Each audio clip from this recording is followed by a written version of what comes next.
All right, welcome everybody to another author panel here on SFF Addicts. And today I'm very, very excited as a history buff to talk about today's panel topic, which is history and fantasy.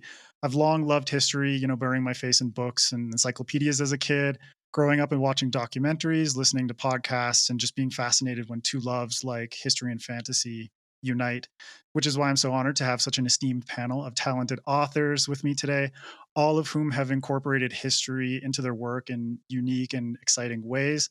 First up is Claire North, aka Catherine Webb and Kate Griffin, the woman of many names, making her second appearance on SFF Addicts. Claire is the author of Notes from the Burning Age, 84K, The Pursuit of William Abbey, and more. And her next novel is Ithaca, a retelling of Queen Penelope of the island of Ithaca, which is out on September 6th. So it's very good to see you, Claire, and welcome back. Thank you for having me back. Absolute pleasure. And my next three guests are all making first appearances on the show, including Rebecca Roanhorse. She's the author of Black Sun and its sequel, Fevered Star, as well as Trail of Lightning and more. And her new novella, Tread of Angels, is set to release on November 15th. So thank you for being here, Rebecca. How are you? Good, I'm good. Thanks for having me. Thank you for joining us. And also here with us is Vaishnavi Patel, joining us from the road. She is the author of Kaikeyi, her debut novel, which was released last April. She's also a law student focusing on constitutional law and civil rights. It's great to have you with us, Vaishnavi. How are you? Great. Thank you for having me. Pleasure, pleasure. And last but not least, Ed McDonald. He's the author of the Raven's Mark series, which includes Blackwing and its sequels, Ravencry and Crowfall. He's also a medieval historian and a practitioner of medieval European martial arts. And Ed's latest release is Daughter of Red Winter, which hit stores just last month. So congrats on that, Ed, and welcome to the show. Thank you very much. It's great to be here. All right. So I'm very, very excited to chat history with all of you. But to get the discussion started, just to kick things off, I want to know what your personal fascination or relationship with history is. And if you could share a particular era or culture or place of world history that captivates you the most. So I'll toss that to you first, Rebecca. Oh, okay, great. So Put I you on am the not spot. a trained, yeah, no problem. I'm not a trained historian. I'm just a fan. Although certainly history fed into my formal studies. I have a degree in religious studies from Yale University and a master's in theology. And so you can imagine there's a Cool. lot of history involved anytime you're studying religious history. And I'm also a lawyer. I practiced law for about 10 years. So perhaps I don't know if there's as much history specifically in law, but certainly the history of law and the development of common law fits into that. So I've always sort of been interested, preferably. I would say my favorite era in history, or the one that I'm most interested in, at least lately, is certainly the pre-Columbian Americas. Americas before European conquest. I'm indigenous myself, and so the history of indigenous people in the Southwest America and in Mexico, down through Central America, interests me and is really the era that has fed into my imagination as far as my latest series, the Between Earth and Sky trilogy, is concerned. Very cool. And yeah, that's a history sort of epoch that for me is so cool, especially now that I live in South America and have witnessed firsthand like what the Inca had Mm. developed over the course of centuries here. And so it's like, yeah, after reading Black Sun and Fevered Star, I'm like, hell yes, there needs to be more like Mesoamerican love here. And Awesome. Claire, what about you? What's your relationship with history, but also a time in history or a culture that really fascinates you? I did history at university. Everyone was like, you need to do English. And I went, no, history's got much better stories, because it does. Its stories are much more interesting than literature. I kind of got sucked into it, I think, probably through the Russian Revolution and the Cold War. All of that was absolutely fascinating. And lots of the primary documentation you get around kind of 1917 and kind of the history of the Soviet Union going forward is absolutely hypnotic. And then at LSE ended up doing a sidebar into the Ottoman Empire, because of course you do.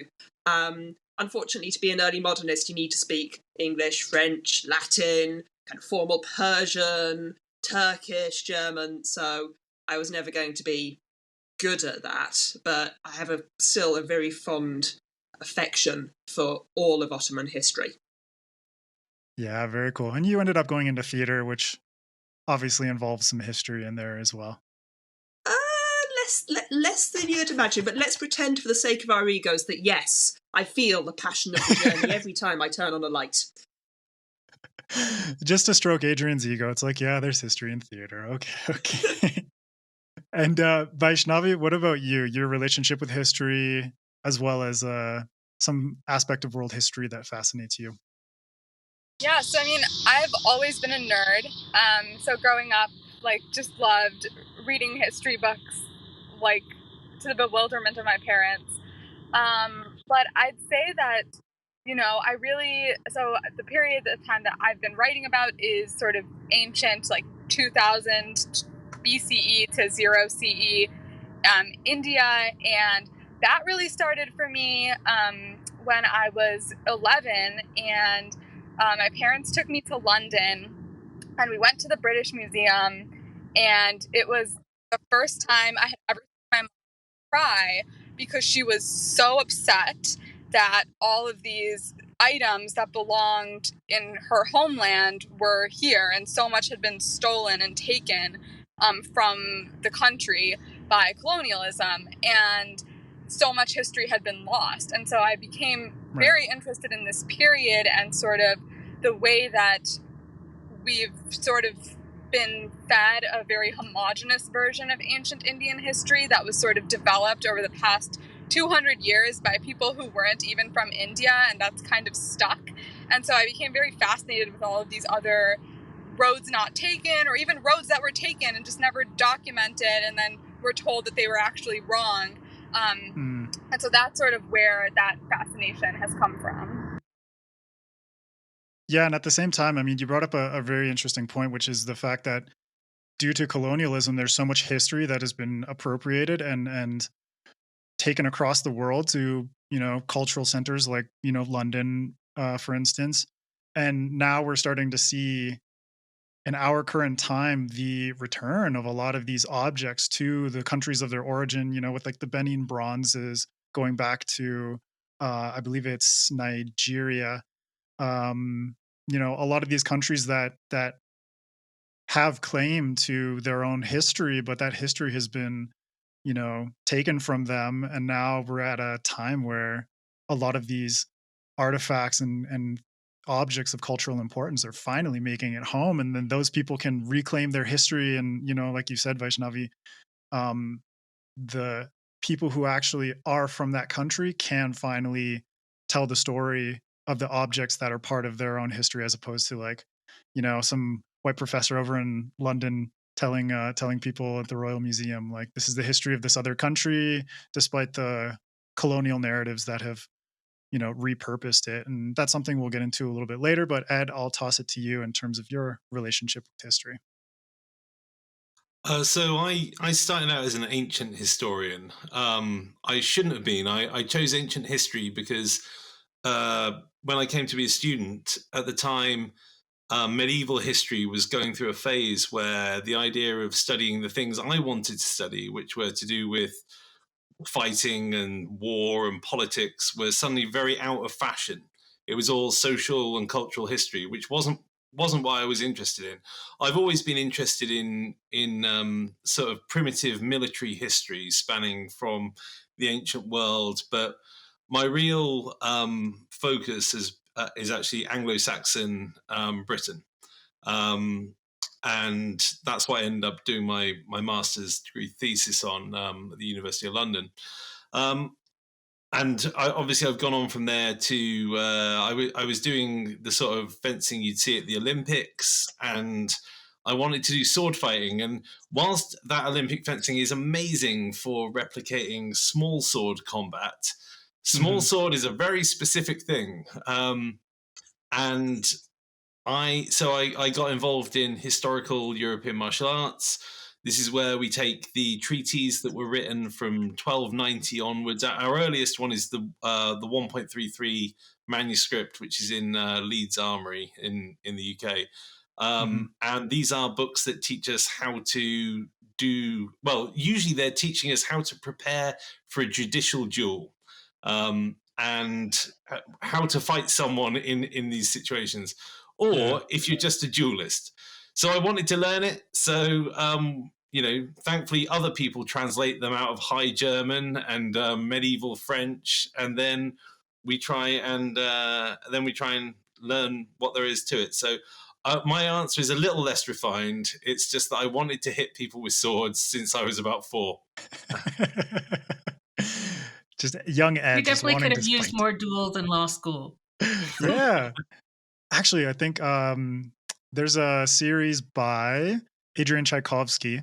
The first book is Shards of Earth, and the second book is The Eyes of the Void. And actually, there's a planet of lawyers who do duel as a form of, somebody disagrees with you and you come to agreement over your argument with a duel. And so it's like all knife fighting. So it's really funny that you mentioned that, Rebecca, because that popped into my head. I'm like, holy shit, there actually is a book where lawyers fight. Written by a lawyer, no less. This probably tells us something about lawyers.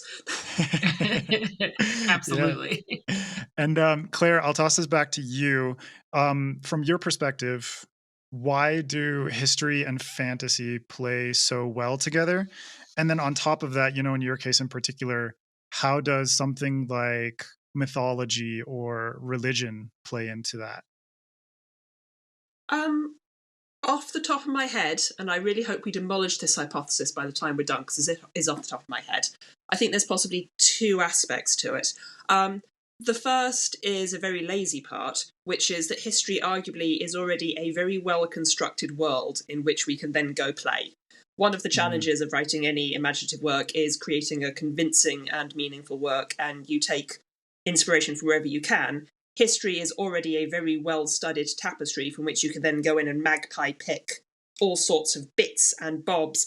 And yeah, I hate to use the word lazy, but as someone who loves picking from history, it's incredibly satisfying to sit down with the world of history and go, this is interesting and this is brilliant and this is fascinating. What happens if I poke at that? It's this wonderful playground of stories and cultures and fascinations that already exist to be looked at.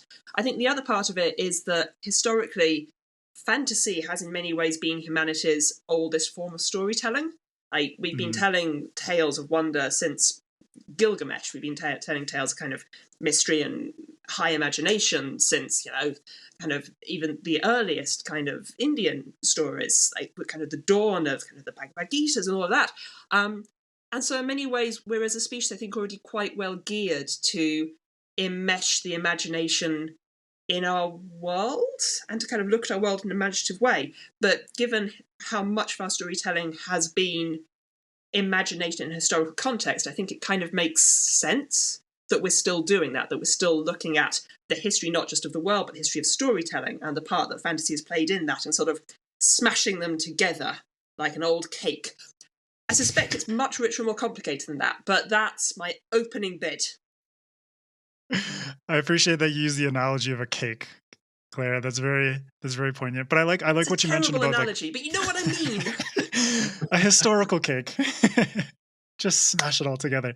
But I like what you said about storytelling, because I think there is something there. It's like not only is there the history of cultures and places and oral storytelling and written storytelling and visual storytelling are all very integral in terms of how those cultures and histories develop. So it's like, as storytellers, it's very interesting to have this dual approach of I'm telling a story using the stories of the past, and then blending that together in order to create a more fantastical narrative. Rebecca, I'll toss it to you to get your thoughts on this. I would just add that, I think for me and perhaps for other marginalized communities where we have not been the tellers of history, I think writing fantasy for me is often a chance to sort of reclaim that history. So, I don't think a lot of people learn about like the history of the pre-Columbian Americas, and sort of the advanced civilizations that were here and that, still exist. The sort of progeny of those still exist. And many of the things we take for granted, at least here in America, come from the agricultural and sort of civil advancements of those civilizations. And so writing for me is writing fantasy is a chance to sort of tap into those in a way that's like entertaining and not hopefully sort of pedantic. And maybe get people interested in learning about the real thing. Like one of the things I include in the back of my novel Black Sun, since it is so sort of pre-Columbian history inspired heavy, is a reading list of books by historians and others that allow people to go in and actually learn the history of the Mexica or the Maya or the ancestral Puebloans. And so that's really important to me, this sort of reimagining, I should say, of history through fantasy, which I think can be very powerful because of what Claire said, the storytelling aspect of it rather than sort of the lecturing aspect of history. Yeah, very true. And what you said brought up this this video that I saw recently about Indigenous American Sign Language.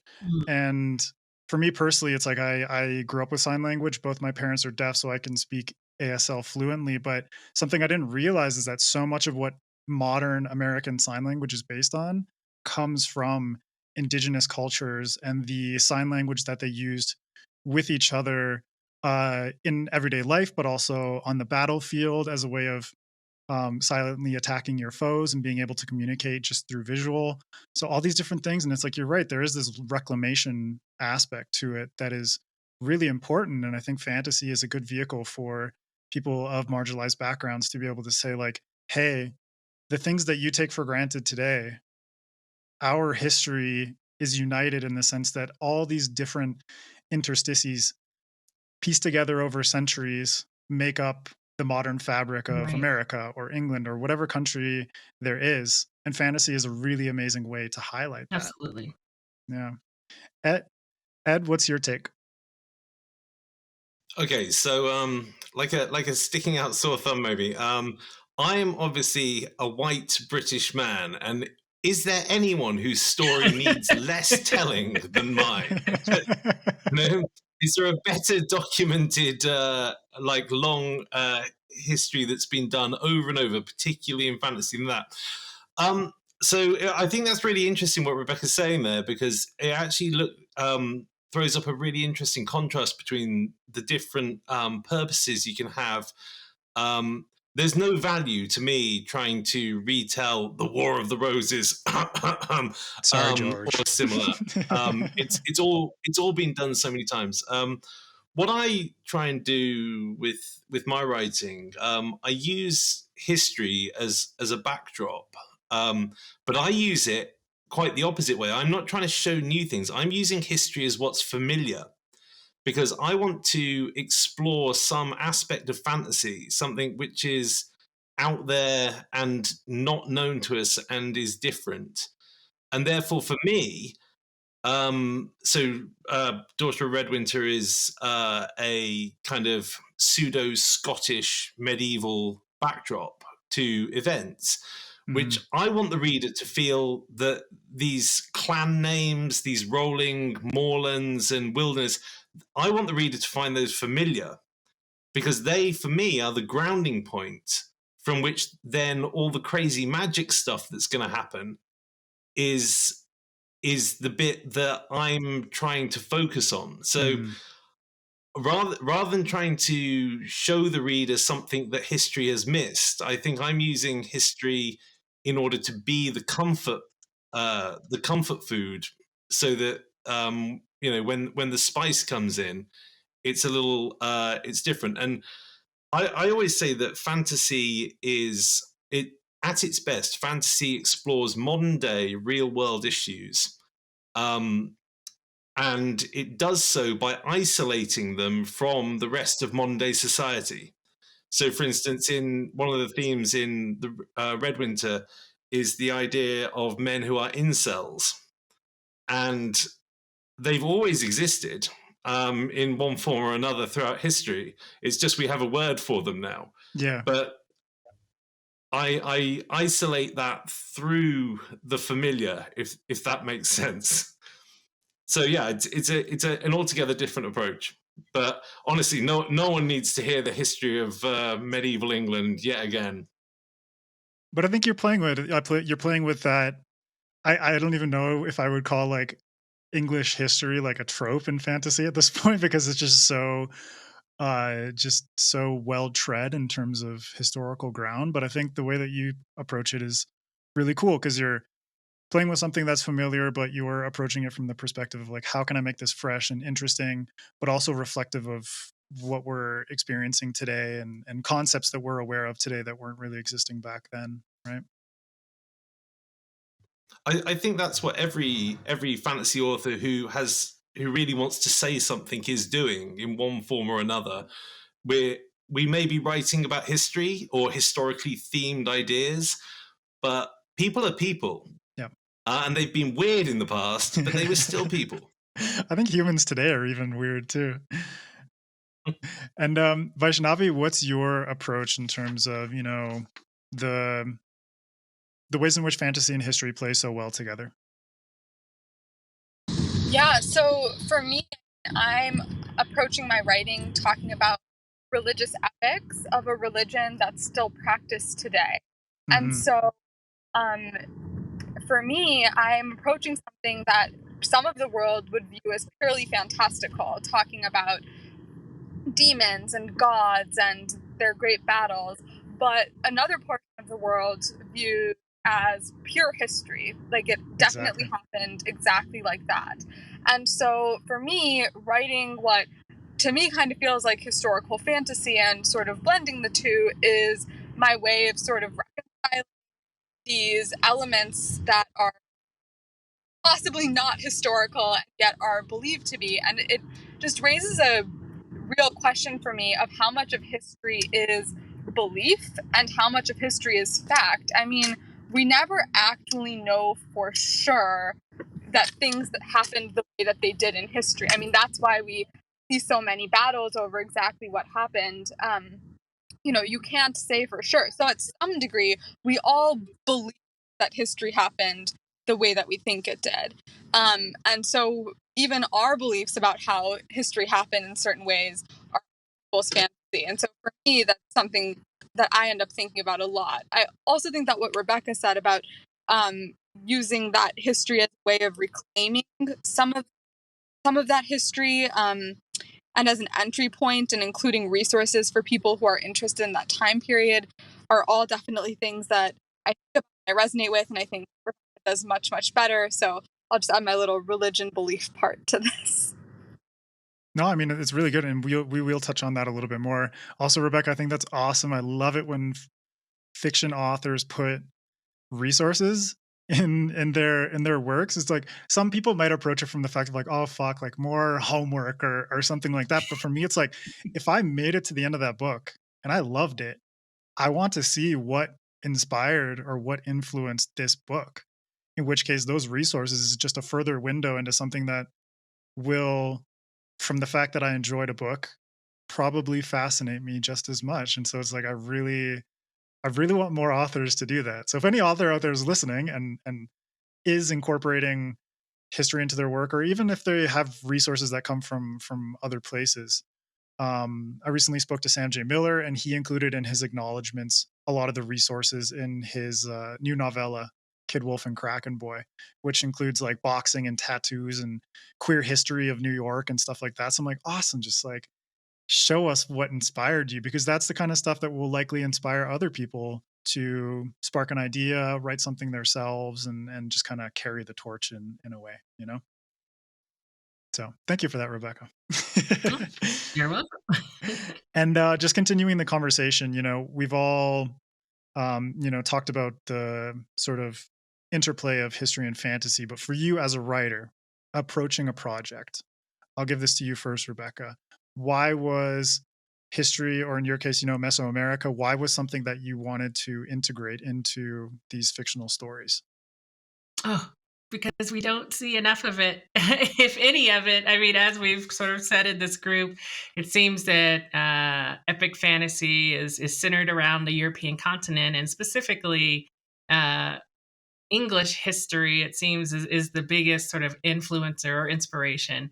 Sorry, And I Meg. am such an epic fantasy nerd. I mean, I grew up on the same books that all sort of fantasy writers grew up on. Everything from, I don't know, Tolkien to the Belgariad, which is sort of like a Mm. maybe a bad knockoff Tolkien, to Song of Ice and Fire, in college, and just all of the everything you can sort of imagine. But I never saw any. And never read any books inspired by the Americas, Mm. which is where I'm from. And so for me, it just seemed like not just a massive oversight, but a huge sort of loss for readers, because you had these incredible cultures, that were rich in everything from city planning to, religion to foodways to, everything you could sort of need to spin this, sort of fantasy world. And you never saw Mm. it. And so, for me, I was writing, when I wrote this series, still writing it, I was writing the books that I wanted to Yeah. read, the books that I wish I saw on the shelves. And so that was really where that inspiration comes from. And I think still comes from. These are stories that I wish I had had growing up and even as an adult. And they're the stories that I want to tell, the stories that excite me. And that history is, sort of the pre-Columbian history of the No, Americas. I love that. And it makes sense that after all the just sort of like clickiness of fantasy for so many years, and the like you said, no offense to the Bulgarian, but it's like the knockoff nature of fantasy in the post Tolkien era. There Yes. was just like such an aching for more diverse stories, and I feel like we're finally in this like golden age of fantasy, and I would say science fiction applies to that as well, where there's just so many amazing stories coming from so many different perspectives, and that can do nothing but broaden your horizon on what is possible in the world of fiction, but what is possible in terms of backgrounds and cultures and all this kind of stuff. So I really like that, Rebecca. And Ed, I'll toss it to you if you want to tell your a little bit more about why you chose to incorporate history. I know you've touched on a little bit, but why you chose to incorporate it into your fiction. Well, I think that there is something in storytelling that for me works better in low technology settings, essentially. And I don't know why that is. I felt that way since I was old enough to pick up a stick and wave it around. I feel like we see that a little bit. There's a great episode of Buffy the Vampire Slayer where someone gets Buffy's little sister Dawn gets given a cell phone, and suddenly you realize all the plots don't work anymore because now they can just phone each other and call for Buffy as soon as there's a problem. And I think that the reduction and reducing of technology means that the stories that characters go through are somewhat different. And for me, the stories I want to tell work in those settings. And I know there's an argument to be made that with fantasy, often you could redress it up as science fiction, and they are interchangeable in some ways. Hmm. But the types of stories I want to tell involve relatively small scale groups of people, which is a thing of the past. We now live in vast, sprawling metropolises. Metropoli? Is that a word? I'm going to say metropolises. Um, and and so there's just always something when it comes to mythology. It's the reason why in every horror film, at the very beginning of every horror film, they first of all go to a remote cabin and cut off from outside Hmm. help, and then their cell phones don't work because there's no signal. And without that setup, the horror doesn't work. And for me, a lot of fantasy is that I like to write is kind of horror-ish in its nature. I like to give the reader that feeling of being lost and bewildered and alone and afraid. And in historical terms, whether we're talking about physical danger or the sort of social injustice that people experience, it feels easier to convey through a historical means, perhaps. I don't know why I feel that about social injustice, because I can't think of a less just time than the one that we're living in at the moment. It's just about up there with all the worst. But history lets me tell the type of stories I want to tell, and it also lets me write scenes where people resolve their differences through sharpened pieces of metal, which I don't know why I love it. I just do. I just do. Your swords, man. It's just gonna keep coming back in. It's gonna keep coming back. Claire, I'll toss it to you. Even though you live in the central dominance of England, but what's your take on why you chose to incorporate history into your fiction, but also in the case of something like Notes from the Burning Age, where you went forward into the future, but used history as sort of like an integral aspect of that book? Humanity's greatest evolutionary gift is the ability to transmit concepts from one generation to the other. These concepts evolve over time. The definition of woman is completely different now from what it was 100 years ago, 200 years ago. Historical fiction allows us immediate shorthand to not just that world, but to the cultural construction of what this means, which is a gift. It's an amazing way of essentially bypassing categorization errors and kind of going, yes, of course these two men will duel to the death. They are men in the 1600s. That's what they do.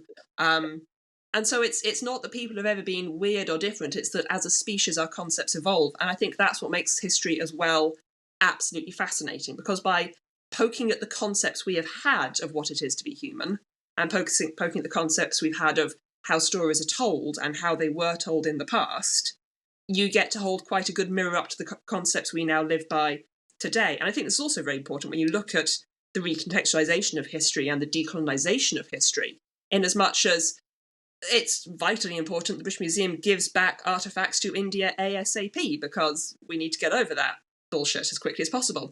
But if you think for 2 seconds that Modi is not going to grab them and turn them into a PR stunt for some other bigoted bit of BS, that's also daft, because we are still telling history, we are still writing history, and history is constantly being written by the winners, which is the other fascinating part of fantasy. With fantasy, you get to poke at history, but you're the one retelling this story.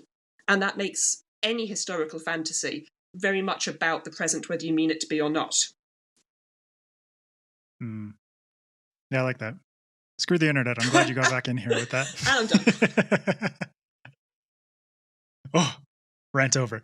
Vaishnavi, what about you in terms of why you chose to, incorporate history into your first book, but also, approaching it from the context of a religious text that is still, being referred to today, being used today? Yeah, so I mean, I'm kind of the newbie author of the group, so I haven't written very much.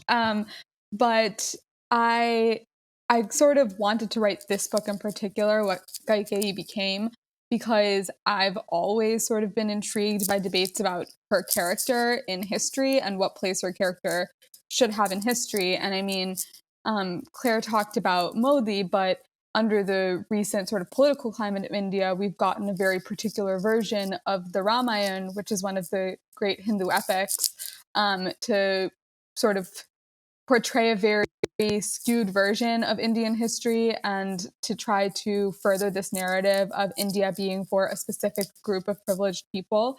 And so part of writing Gaikai was, to me, exploring the versions of the myth that people outside of sort of very mainstream upper caste Hinduism have been telling, and to find alternate versions in which Gaikai is a more heroic figure, or other villains of the original story are more complicated. And so while some of the story was my invention, a lot of it was about finding and giving voice to these other stories that have existed throughout history. because this epic is 5,000 years old and it's spread through a region with almost 2 billion people. So you can Yeah. imagine there are thousands upon thousands of different versions that are told through the oral tradition. And when we have this sort of, I mean, it existed in India pre-colonialism. It became extremely powerful and insidious during and post-colonialism. This idea of what we have written down is supreme. We sort of saw this homogenization of these old stories into one correct version, and all the other versions are incorrect because these people are illiterate and don't know the religion. And I'm putting that in air quotes for people who are listening because that's absolute BS. Hmm. And so telling these stories as being equally as valid as all the other versions of the stories and of the histories of this ancient time period was sort of why I got into telling Geige's story in the first place. No, I mean that's great because, you know, as we mentioned earlier, it's like these are the stories that need to be told, but they need to be told by the people that want to tell them. You know, in Rebecca's case, it's like she wanted to write the stories that were missing for her, and in your case, Vaishnavi, this is a story that was personal to you and something that you felt, I want to tell this story because it's what I want. You know, and I'm Yeah, curious absolutely. how you approach something like research. You know, we talk about history and you know, we've mentioned resource texts and stuff like that. Um, how did you approach research for something like this? Yeah, so I mean, I read the supreme version, the Valmiki Ramayana, which is sort of thought to be the version that was written 5,000 years ago. And that's like twice the size of the Odyssey. So it took me a while, but I got through it. And then I started reading both other translations of that because, you know, it's written in ancient Sanskrit that's kind of like Latin in the sense of even if you know church Latin today, that's not what ancient Latin was. So Hmm. there was no way I could read it in the original Sanskrit without undertaking like a decade of study. Yeah. But I found different translations. So I wanted to get the different nuances that different translators might bring to the table. And I also started to find other people's research on different versions of the Ramayana, on um, different attempts to write down other versions, to translate them, or to just even record them.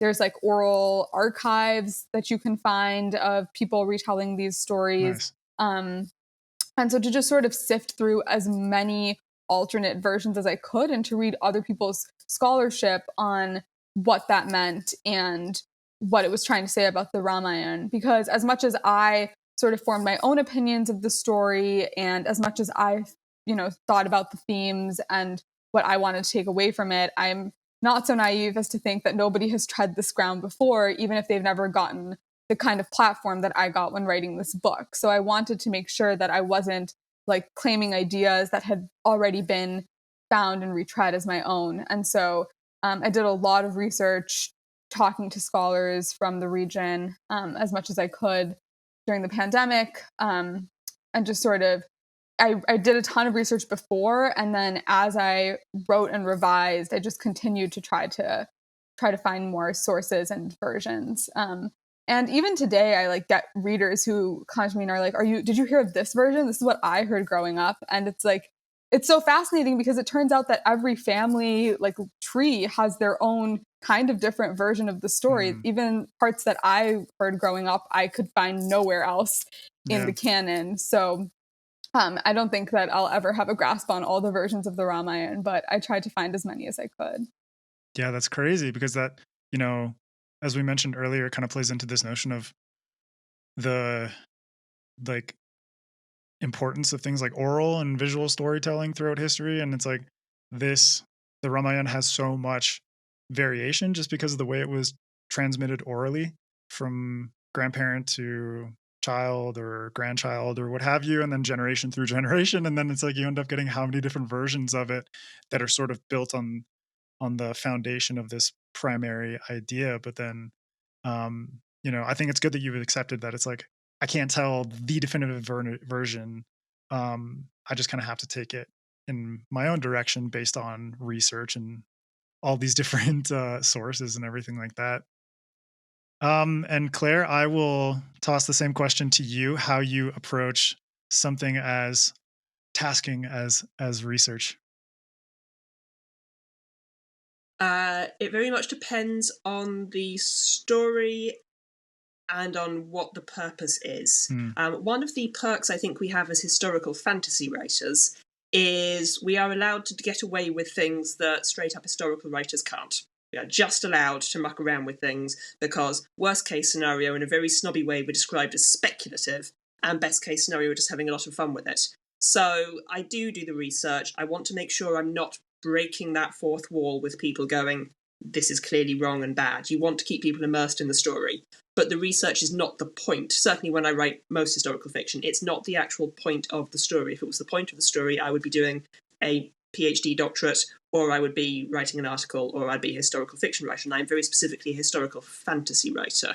The historical context for me exists to serve the story. And if you chose to put your story in a historical context, you almost certainly did that for narrative reasons, because you like big swords, or you're looking at redefining a fundamental cultural text of the past, or you're interested in telling more stories about a people whose story is not being sung. There's a reason why you're in that period, but that period serves the story.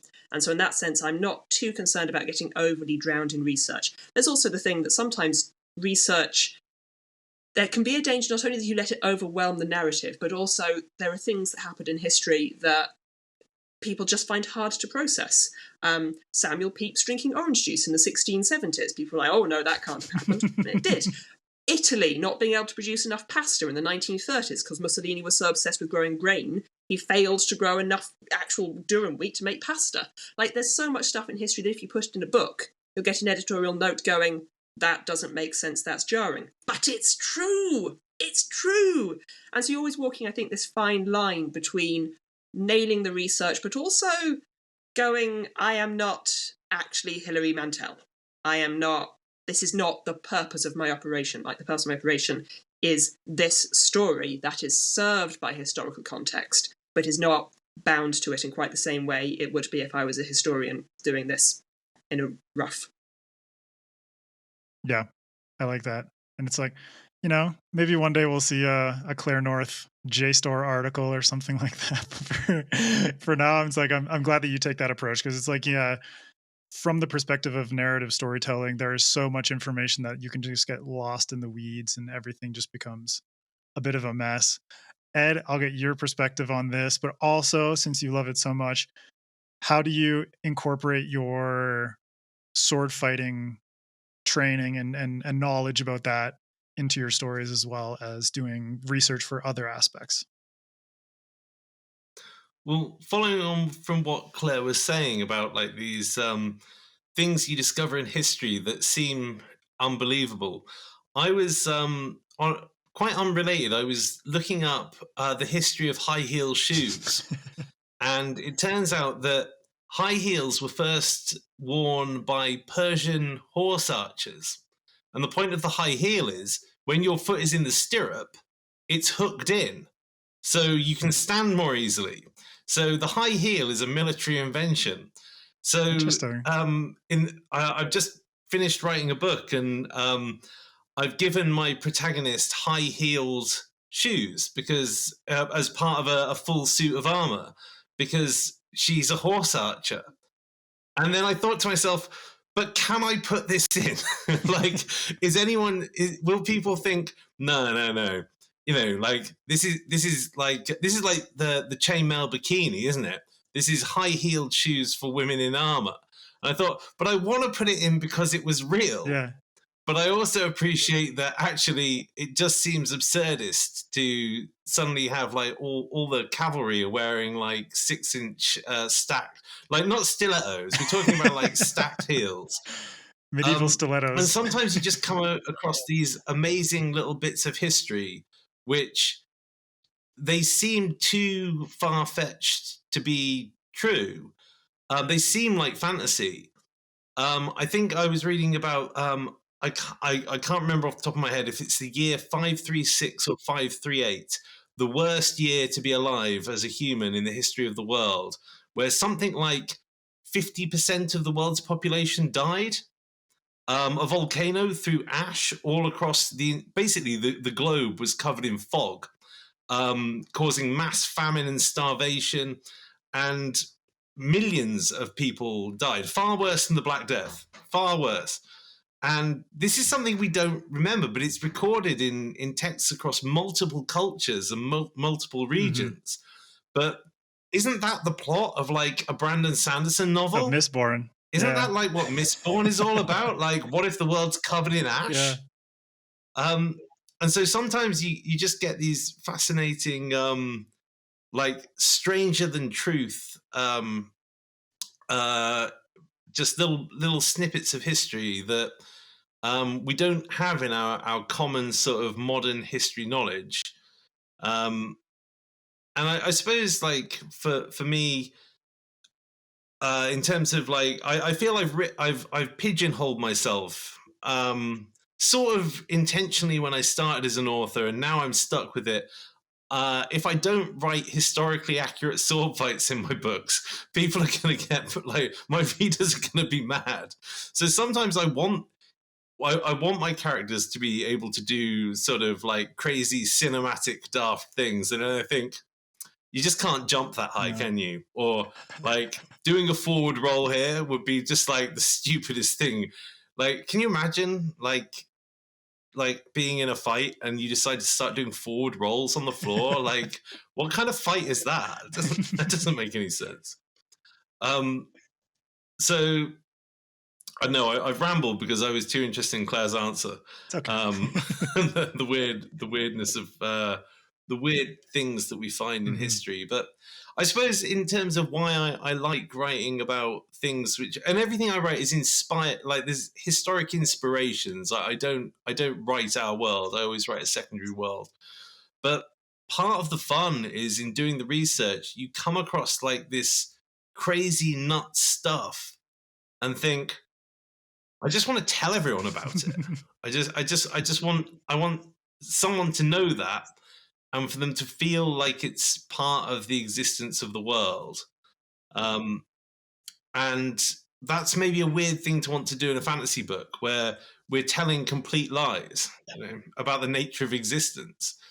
But I think those historical details are sometimes the bits which can stay with readers just a little bit longer. Yeah. And it's like, Vaishnavi, you said, outright, you stating yourself a nerd. I think we're all nerds. And the best thing is to be able to infuse all of our nerdiness into a book that people read and think like, fuck yeah, I like this. And it's just like, you're a nerd too. We're nerds. We're sharing this together. And it's amazing. Oh, 100%. Yeah. And Rebecca, what about you? What's your approach to something like research? You know, you mentioned you included the resources in your book Black Sun, but how did you actually go about, plucking the information, figuring out what's worth including and what's too hefty for a fictional narrative? Yeah, so just to reiterate what Ed said, I am writing fantasy. I'm not writing history. So none of my work is historically accurate. I also, often sort of mix cultures in this series to create a world. It's not a one-on-one, like you can't look at like a certain city state and say, oh, this is post-classical Maya or something like that. But as far as world building is concerned, what I often do is let the character lead. For example, I knew I wanted a sailor, and I wanted her to be from like sort of a all-female sailing culture. And so I needed to build that sailing culture, and I didn't want to look to sort of European influences for that. I wanted it to be inspired more by indigenous cultures. So I did a lot of research on the maritime Maya. And a lot of people, I don't think, know a lot about the maritime Maya, but obviously if they were in the Yucatan area of Mexico, then they had to be a robust sailing culture. And if you look at all the trade routes, the extensive trade routes through the Americas, finding things that, are indigenous to Central America in what is now, Michigan or along the Canadian border or in California, that all these cultures were trading. And the way they did that was along sea routes. You hear a lot about, the Americas, the cultures of the Americas weren't advanced because they didn't have the wheel. They did have the wheel. They just didn't use it the way that Europeans used it because they had all of these wonderful sea routes and like rivers like the Rio Grande and the Rio Grande and the Mississippi. And so why go over land when you could sail there. And so I really wanted to incorporate a lot of that into the book. But the way I do research is to let the character sort of lead, rather than doing the research first and then sort of filling the character in. I sort of try to figure out what the character needs and what sort of history and culture I need to sort of draw from to fill out the character. Yeah, I like that. And Vaishnavi, I'll toss it to you as well in terms of how you use something like research and the history that you're researching and translating that into character and world building, these sort of fundamental pillars of the narrative. Yeah, so I mean, I talked a lot about how I approached the like religious epic element of the story, but then because I was retelling Kaikei's story and she doesn't have a ton of time on the page, a lot of it I sort of had to make up Hmm. by what was available in ancient cultures, what was feasible, and also what I wanted to do. I think, Rebecca, I ended up falling into your approach after trying to go history first and then using that to write and finding that it was very difficult and or impossible for me to do because it was A, kind of boring, and B, like didn't give me any ability to steer the story. And so I started thinking like, okay, well, I know that she is going to come from an area that domesticates horses. So, what are ancient Indian horse cultures like? What are their myths about horses like, etc.? And then pulling that in to the story rather than vice versa. I think I did the same thing for trying to figure out political structures because there's just so many political structures in ancient India. So I was sort of like, what do I want this kingdom to be operated as? What do I want it to look like? And then I went back and found texts that would allow me to use something similar, but pull from history. Yeah, it's interesting because, like, as far as like I've learned about ancient India, I mean, it's like you go back to any ancient culture and there's just so many kingdoms. So it's like I can imagine, you know, for Claire going back to the time of Penelope and Ithaca, or Ed, the way that you approach sort of like medieval societies, Vaishnavi in India, and like even Rebecca, like all the different cultures and sort of, I don't know if you would call them kingdoms in North America and Mesoamerica, but there's just so much density. And now it's like the world is parsed out into more manageable number of countries and governmental structures. But back then it's like, oh my God, it's a fucking mess. So it's like, it's really, cool that you were able to parse through that information and then be able to translate it into something that works more as like a, uh, fictional narrative, something that has drive to it, something that pushes along and allows the reader to get absorbed and be like, okay, I like this character and the setting feels believable and things are moving and this is awesome. And Ed, what about you? For fear of destroying, Go for it, Claire. I was Go going for to it. say quickly though, just for fear of undermining the glory and the wonder that is every author who's ever lived and our brilliance, gaps in the archaeological record can be a gift. Where we do not know stuff, no one can call us out for being wrong. So obviously research hugely important, but every now and then you stumble on a place where the archaeologists go, no idea, don't know what happened here. Oops, you're like, oh, thank goodness. Oh, what a relief. Just to undermine our collective essence of wonderful here. Yeah, definitely. Well, Claire, since you're talking, I'll give it to you in terms of how you take Sorry. historical information. Don't apologize; it's all good. How you take historical information and then translate that into functional world building and character and plot.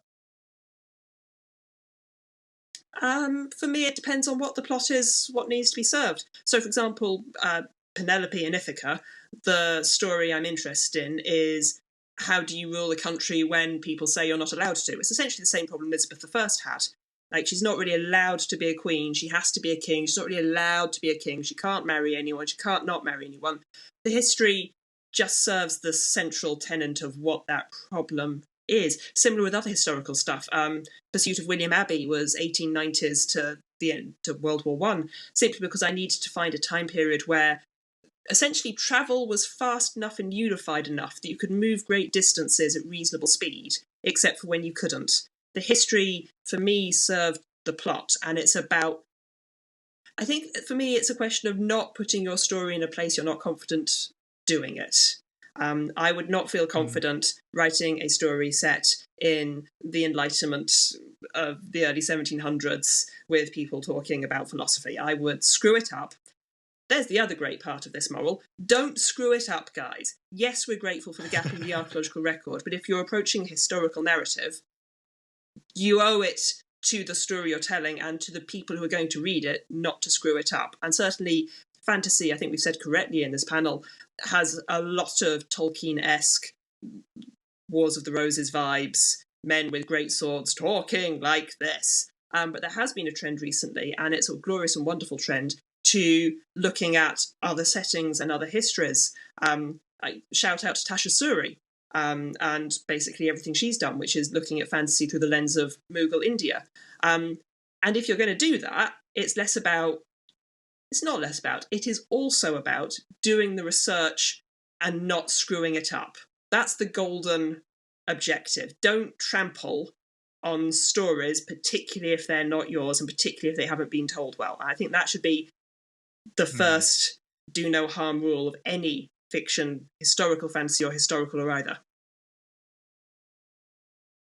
Yeah, I agree. And Ed, since you're trampling on English history, but taking it from an approach of, I love how you incorporate more horror or like dark elements into your work.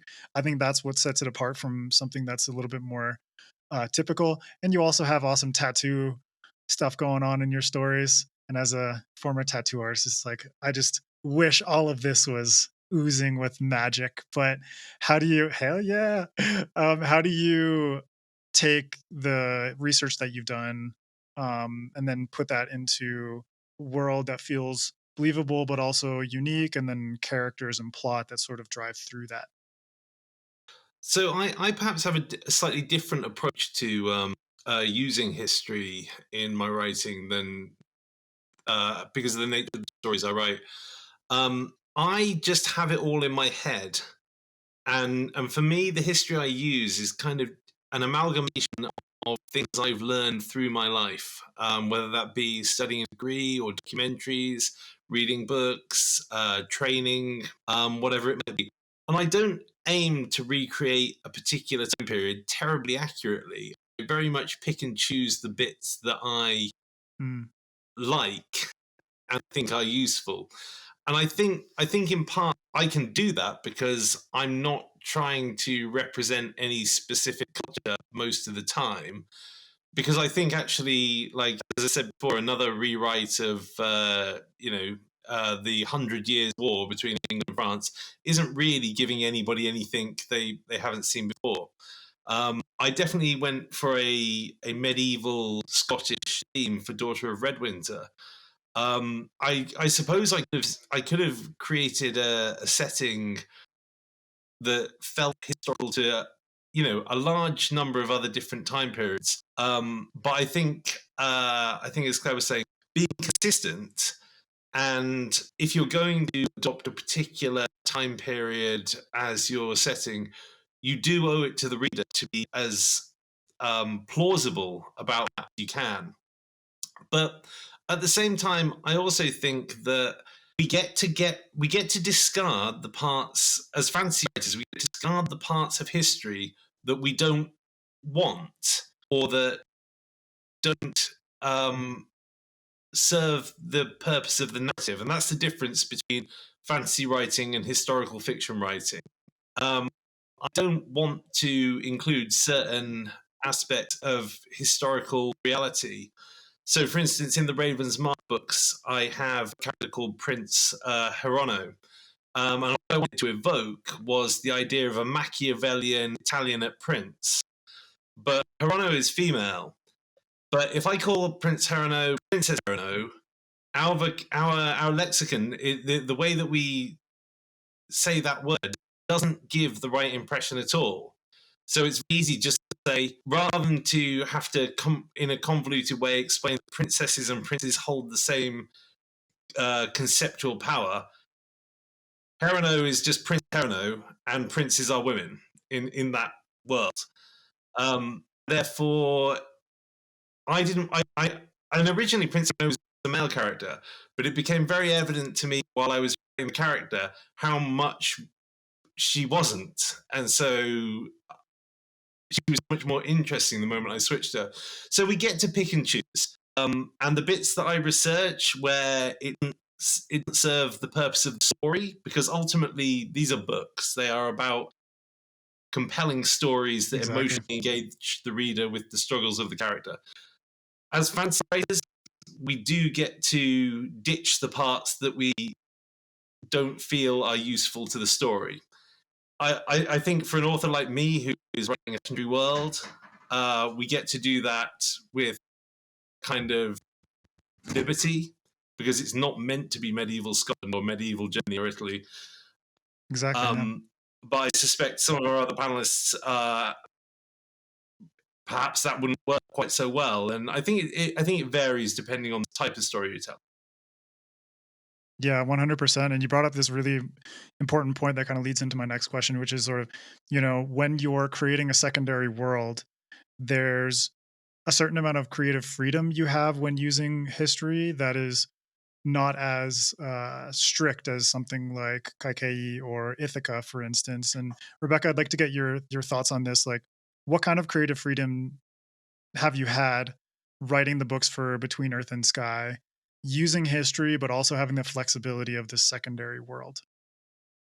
If I'm understanding the question correctly, then I guess it's for example, like I said, the wheel, or certain grains that didn't exist in the Americas, like things like that. I want to make sure that I use correctly, because there are you take the reader on this journey, but depending on how much a particular reader knows or not knows, you say something and it throws them out of the world. So you want to be Yeah. careful not to introduce something that perhaps didn't exist, technologically, like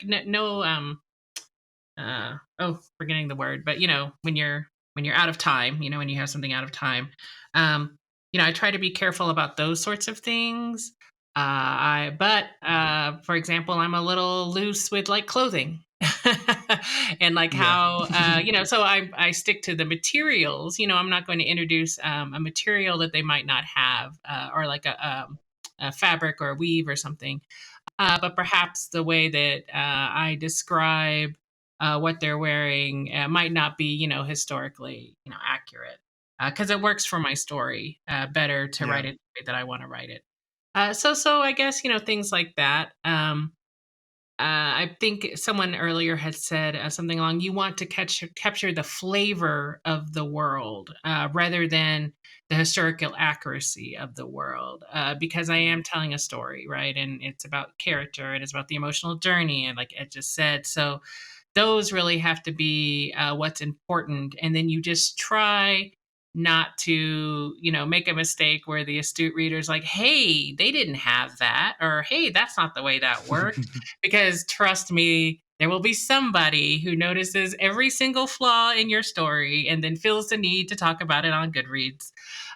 So I think that's part of it too. But it's really to capture the flavor, sort of the not just in the details, but in sort of the cultural zeitgeist, I guess, of whatever era it is that you're drawing from.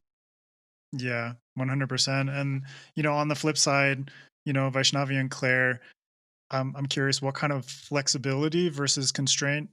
Vaishnavi, you've touched on this a little bit with the different like variations in the tellings of the Ramayana, but what kind of flexibility versus constraint dynamic did you feel when approaching something like religious and mythological retellings? So, Vaishnavi, I'll give it to you first. Yeah, it's an interesting question, because I sort of walked into this book knowing that if I got it published, I was going to get a lot of hate from people from my religion and from my background, because there is a lot of religious nationalism going around right now. And so any changes from the mainstream version I knew were going to get me in trouble. And so there was sort of a balance to play of, I don't want to alienate people who might be open to the ideas in my book, but I also want to tell the story that I want to tell. Yeah. And I feel comfortable telling. And so in terms of like balancing that, I sort of ended up having to go it by like gut feeling. Like once I wanted to make sure that I knew as much as I could. So if I made a choice, that choice was on purpose to either take from the history and the historical record and historical accuracy, or to reject it and to do something different. I wanted to make sure that I knew why I was doing it. But at some point I sort of had to let go of the urge to make everything accurate, so that there was nothing that anybody could touch, because I knew that people were going to be mad regardless. And so I think that's a very particular problem to writing about living religions. I mean, I hope that is not the case for Claire, because I know there's a lot of Greek myth retellings that play fast and loose with Greek history and culture. And I don't want that to be a thing that people have to think about so carefully. But I definitely did, just because I knew that there's a lot of pressure right now to conform to one version of the epic and one version of history, right, from sort of religious right-wing groups that are trying very hard to get this one version of history that supports their intolerances. And so I knew that I was going to be in hot water no matter how accurate I was or not. Yeah, that's no, I'd never known that. There's like, even within India, there's like these groups that are extremists in terms of, maybe political action, opinion and stuff like that. But the fact that they would use something like the Ramayana as like, I mean, I guess that's been the case with a lot of things. Like the Bible was used in that context. It's like these religious texts being used for, the supporting of current belief, but also the persecution of people that they disagree with, or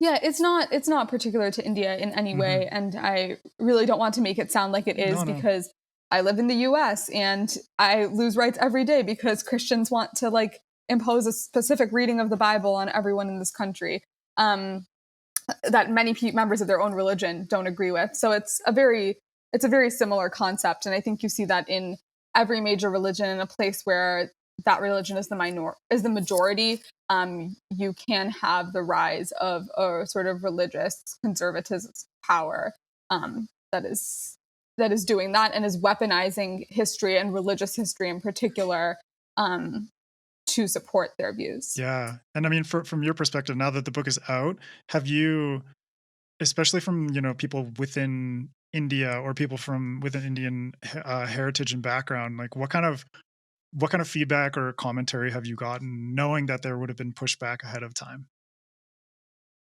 Yeah, so I mean, it's been exactly as I expected. There has been a lot of people, both in India and sort of part of the South Asian diaspora, that have been really excited about this story and have felt like it really speaks to the questions that they had about their religious myths growing up.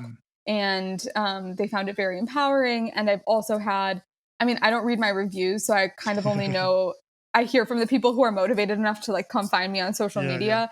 But then there have also been plenty of people who are like, you should die. And so you do get that mixed bag, but I think that's to be expected. And I've been very happy that the you should die for what you've written crowd is so much smaller than the people who are like genuinely happy and excited about it, and that readers from India and from this heritage have been at least like 50% plus positive on it. And that's the best you can hope for in a country where the right-wing party does have a huge majority right now. That's crazy to me, though. It's like, I mean, I know over the course of literary history, there have been cases like, with Salman Rushdie, for instance, with the satanic verses and things like that, where it's like, I couldn't even imagine like what would drive someone to read a book and then tell someone to go die. Like that is just fucking beyond me. It's insane. I think online harassment is also like, not to say it's milder, because it's not, but like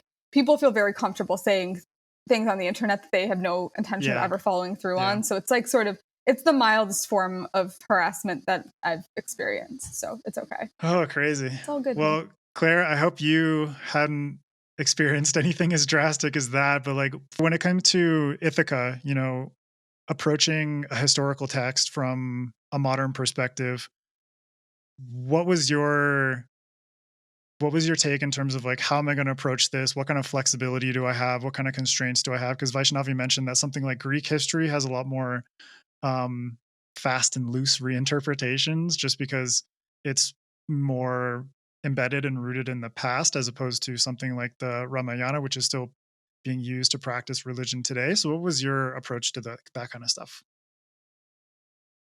Yeah, I think the first thing to say is I have huge admiration for Vaishnavi and everything you're doing, to be perfectly honest, because taking a text that is still so alive and also potentially politicized in this day and age is frankly magnificent, and I am blown away with awe. The Greek texts do not have that political aspect to it anymore, simply because we have had thousands of years of mucking around with them. There are people who feel very precious about them, but their legacy is mostly literary. In fact, it is almost entirely known for its contribution to the literary canon rather than as a political thing, though the repercussions of, frankly, all the misogyny in Greek texts has reverberated down the millennia. However, ever since Brad Pitt put on those greaves and stormed up that beach in Troy, we've kind of been fine. Like, once Brad Pitt happened, you're sort of okay. So I don't feel like I owe a debt to history in that sense. If anything, the debt I owe to history is the fact that what the Greek texts show us are millennia of stories, frankly, being written by men in which women fall into one of three types. They are either murderous, adulterous Clytemnestras, they are harlots and whores Helens, or they're very, very chaste and waiting at home Penelopes. And that is a cliche we have seen throughout literature, reverberating through the millennia, and that deserves kicking in the nuts, frankly. Apologies for the language, but that's the duty I feel I owe, not to Homer in that sense, but to the consequences on the literary canon of Homer's choices in that regard. I feel there is a duty to the stories that have been told and embedded in the Western canon, and which suck. Very much so. But, on this topic, it has come up a couple of times throughout the panel. But, Claire, I'll get you to continue on this track. But, how can fictional stories be used as a way to highlight the horrors of the past or the obscure histories that the winners have suppressed? In the case of Ithaca, it's like the role of women and the abilities of women within these societies. So what's your take on that? I think in many ways this is where actually fantasy, when combined with history, can almost do not exactly more than historical literature, because historical literature is doing a phenomenally good job of actually telling some of the stories that haven't been told, but it is constrained by the very thing that liberates us, which is evidence, lack of archaeological evidence, lack of written evidence. We are not as constrained by that. We can imagine and fill the gaps without worrying about our PhD funding to a certain extent. And so I think fantasy has the capacity to imagine all the places where these voices were not merely not spoken about, but were actively erased. And again, I think this is something I really admire about everything you're doing, Rebecca. It's not even a question of imaginatively filling in the gaps. It is imaginatively filling in the place where stories were deliberately and systemically erased. Historical fiction struggles to own that in the same way that fantastical fiction can. Fantastical fiction is not limited by that erasure. We can, again, almost lean into the legacy of something like the Epic of Gilgamesh and go, well, screw the erasure, let's go kapow, let's go boom, let's just really celebrate and go and be excited about finding these stories and imagining something new within that. So I think historical fantasy actually can be very powerful in that regard. Yeah, I agree. And Rebecca, what's your take on that in terms of how fictional stories can highlight the erasure of history itself? I think Claire said it very well. And, sort of, I guess, what I had said before is, yeah, you're not just filling in the gaps, you're actually like bringing to light, like, things that were deliberately erased, whole Mhm. cultures that were deliberately erased. And so, but making them interesting and exciting, making this a story, something to capture the imagination, rather than, like a university lecture course or something. And so you're reaching, sort of a different audience, or at least, yeah, I would say a different audience, and hopefully getting them, interested in things they may not have known before. Uh, but also, my job is to be a storyteller, and that includes entertaining. So yeah. I feel we also Cool. slightly touched on And this Ed, before. There can be a toxic element to it, in as much as I think we mentioned before. yeah. You can have kind of that Games of Thrones things where people go, women fighting with swords and armor, that can't possibly happen, but the dragon is fine. And we have to always Right. remember, whenever we do lean into that particular hideous trope, that history actually is full of women who were perfectly happy fighting without there being a dragon nearby. I'm always reminded of Julie de Aubigny, who was a French opera singer who jeweled her way across the country, ravishing and rampaging wherever she went, got knighted by the king, was thrown in prison, stormed a nunnery. Like, she did all of these things. But because the things she did were considered very problematic for the time, that's not a story that Hmm. necessarily is told. And as fantasy, we just get to bypass a lot of that toxicity and go, ugh, screw it. But there is also a fundamental contradiction in that, which is that by saying screw it in a fantastical context, we also risk people not taking the reality of that seriously. So there is a slight juggling act when leaning into the fantastical. On the one hand, we're celebrating what could, wonderful stories and the power of people who've had their voices silenced. On the other hand, we're almost easier to dismiss. People are almost more willing to say, oh, well, that couldn't have happened, even if they read Philippa Gregory and go, oh, yes, I completely buy into that, which, yeah, shouldn't. Sorry, Philippa Yeah, I think Gregory. I that's mean, the you're wonderful, same. but don't. Yeah. Just to add, Go ahead. I think that's the same with the existence of, people of non-white backgrounds in medieval Europe. You see a lot of, oh, well, Hmm. don't put, people of color in your fantasy stories because they didn't exist. Well, of course they existed. They were right there, not very far from Spain. So, things like that, kind of, what I don't know, you hear a lot, there's a lot of pushback against that, but I think that that's a contemporary issue. That's like white supremacy rearing its head. That has Yeah. nothing to do with the actual historical facts. And if you just took a little time and did a little research, you would go, oh, right, of course, yes, there were Black people in medieval Europe, duh.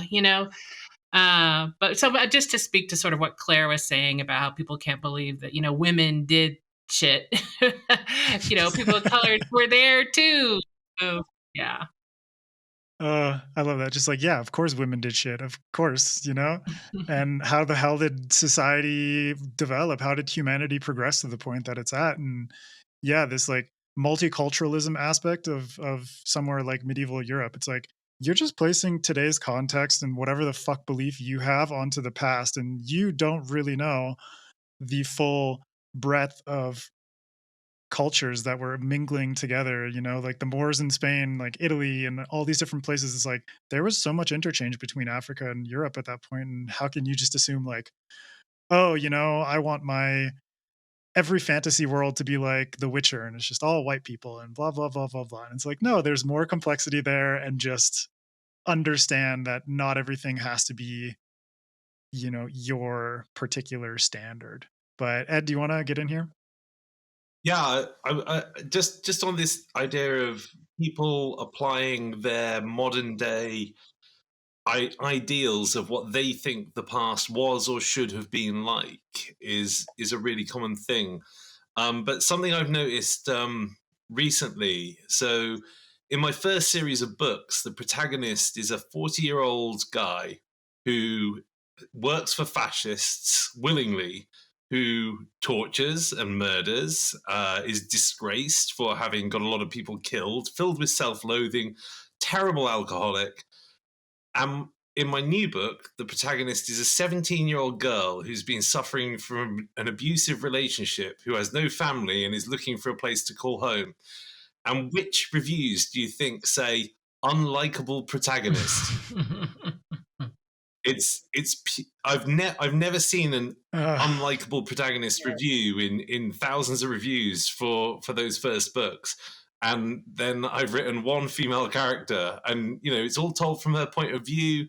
She suffers a lot of trauma, and it's amazing to me how many reviews don't like the idea. And this female character, she's a 17-year-old girl, but she kills people, and she's brought to do so through the conditioning of the society and the trauma she's suffered.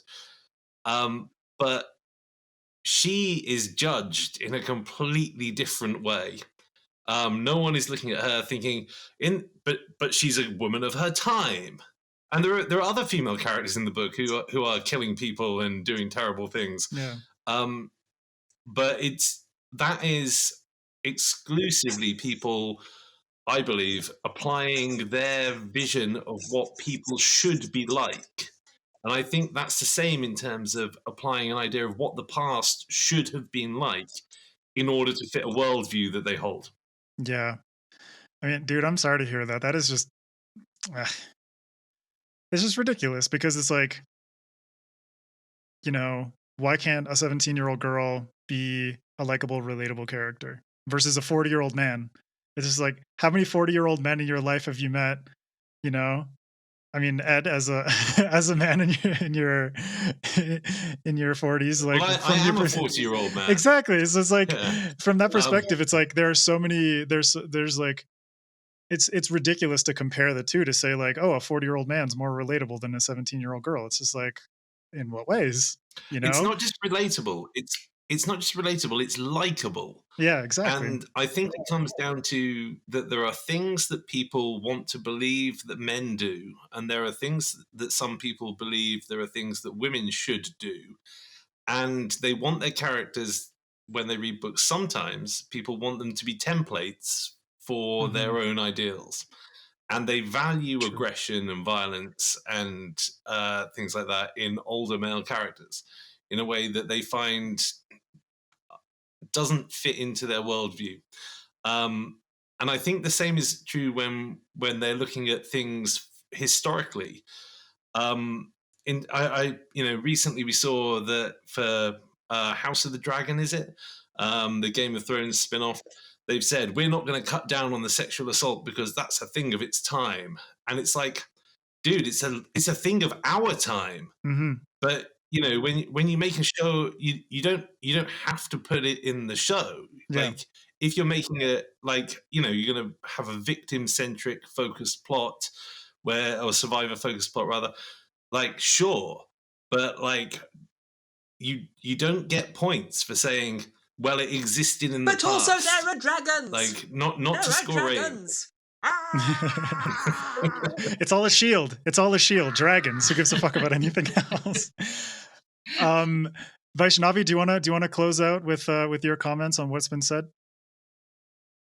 Yeah, I mean, so first of all, I'm very sorry to do this, but I did not realize we were going to be going until now, and I do have to leave in a few minutes. Okay, this is the last one, and then we're going to close out with some book recommendations and social media. That's okay. Okay.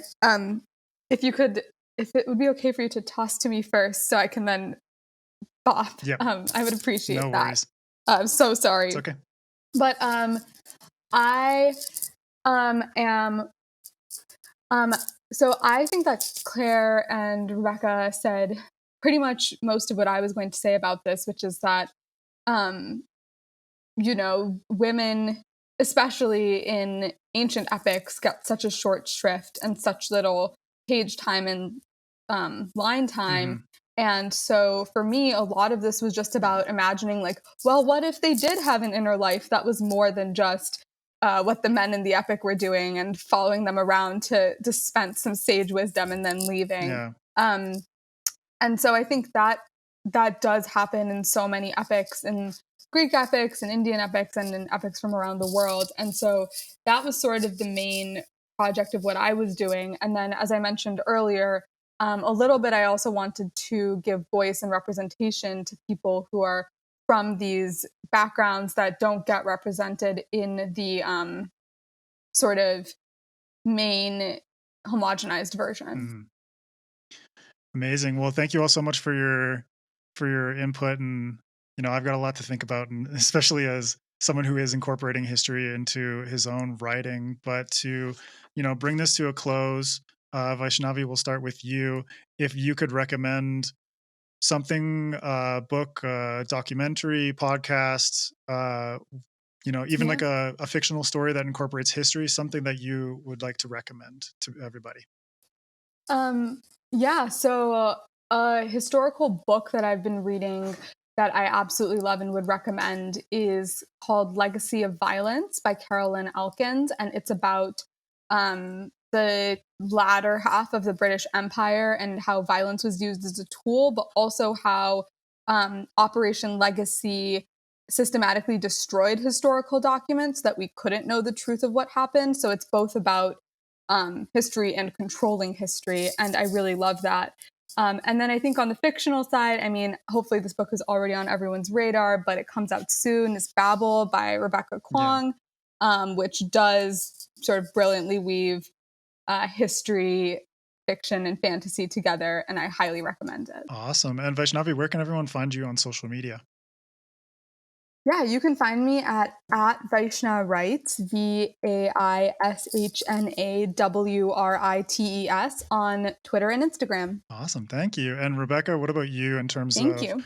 recommendation? And let me know where people can find you on social media as well. Yeah, well, so Vaishnavi stole my fiction recommendation.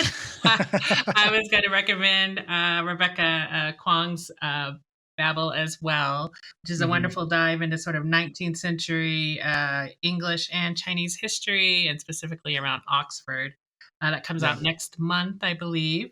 But since, I did just re-recommend it, but I'll also throw in The Master of Jin by P. Djeli Clark, who I think was originally going to try to join us, but was not able to make it.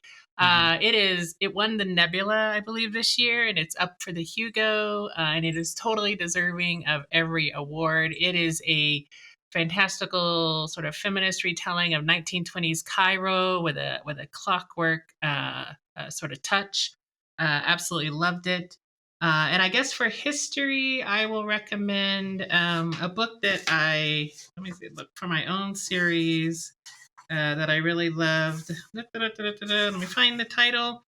The Chaco Meridian, 1,000 Years of Political and Religious Power in the Ancient Southwest by Stephen Lexon, which really gives a totally different view of what was going on in the areas of New Mexico and what is now Arizona and Colorado than most people think.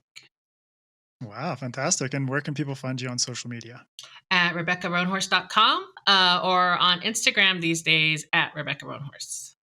Awesome. And Claire, what about you? Some recommendations?